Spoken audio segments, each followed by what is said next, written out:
Ito kasing aquarium na to. So, ayan. Tatanggalin ko yan dyan. Tsaka ito. So, kasi yung nabibitak na yung lupa dyan. Baka biglang bumuho. So, ayan. Iniisip ko pa kung saan ko ilalagay ito. Siguro dito na lang sa pinaka-gitna. Then ito, doon ko na lang ilalagay sa pinaka-harap. Hi guys, ako si Jerry ng Jerry's Aquatics. Gumagawa ako ng mga video patungkol sa mga aquarium needs, aquarium hobbies, and peacekeeping. So kung gusto mo ng ganitong mga video, feel free to visit sa channel ko at pakicheck mo na lang yung mga nagawa ko ng video. So yan yung ibang isda, mga naipaglilipat ko na dyan. So yan, pinagsama-sama ko na lang muna yung mga isda na pare-pareho. So yan.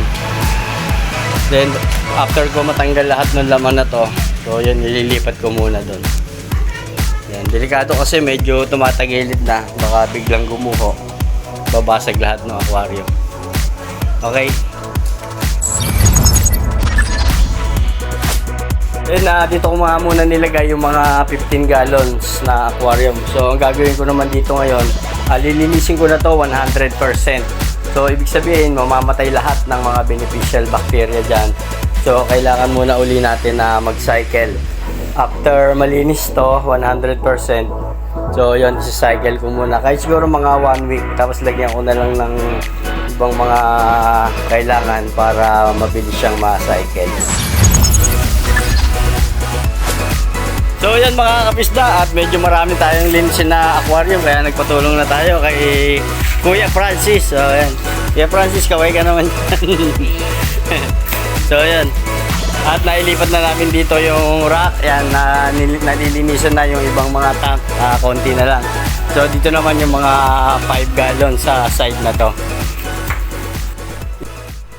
Okay mga kapisda, at hanggang dito na lang muna para sa part 1 nung video na to, yung paglilinis at paglilipat ng mga aquarium natin.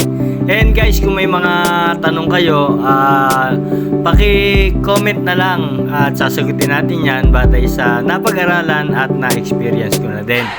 At kung hindi ka pa naka-subscribe, ay pa-subscribe na para ma-update ka sa susunod ko pang mga video, at doon sa part 2 nito ng paglilinis ay ma-update ka rin.